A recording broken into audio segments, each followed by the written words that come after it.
Бақыт емес арманды жинап қалбайлы. Жүрек менен балықтай түйлеп қалбайлы. Жол кеткенден кейін қылышымды ташқа чап, апалар өткенден кейін илеп қалбайлы.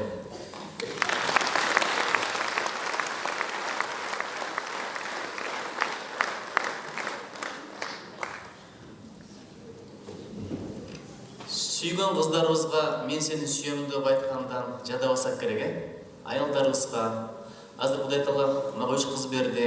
Бардығын айтам, алтыным, жарқыным, берекем, таттуу кызым, эстүү кызым, тектүү кызым. Мен сени жакшы көрөм. Түркчөдө айтам, сенине гурур дуйорум. Доска деле айтасың, досум, мен сени жакшы көрөм. Таанышыңа деле айтасың, мен сени жакшы көрөм. Ушу кашайып апаңа айтыш өтө кыйын экен. Канча жыл айтайын деп бардым, апа деп. Эмне десе, ден соолугуңуз жакшыбы деп коем. Апа дейм, айткым келип, эмне десе, неме баягыны китепте окудуңузбу деп коем. Ушу качан айтам деп жүрүп, биринчи жолу Японияда айттым. Билбейм, Америкада окуп жүргөндө жашыраак элем, апам анча сагынбайт элем. Японияда аябай сагынып, бир күнү эртең менен чалдым. Сагынып кетип түштө чалсам, апам биринчи эле сөзү, "Балам, эртең менен чалбадың беле?" дейт.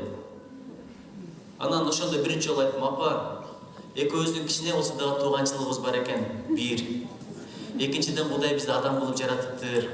Үчүнчүдөн жүрөк таштан эмес экен, темирден эмес экен, эттен болот экен, жумшак болот экен. Экөөбүз кичине тууган болгондон кийин сагынат экенсиң. Мен сизди жакшы көрөм" деп.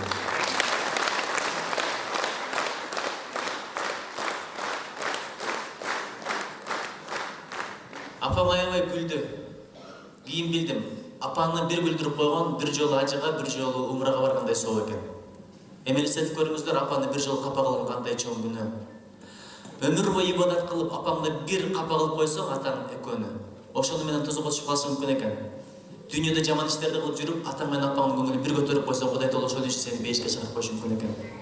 Ошон үчүн жылдыз болуп жаналы, алыстарга баралы, башкасын билбейм, арманда калбайлы, ата менен апанын батасын алалы.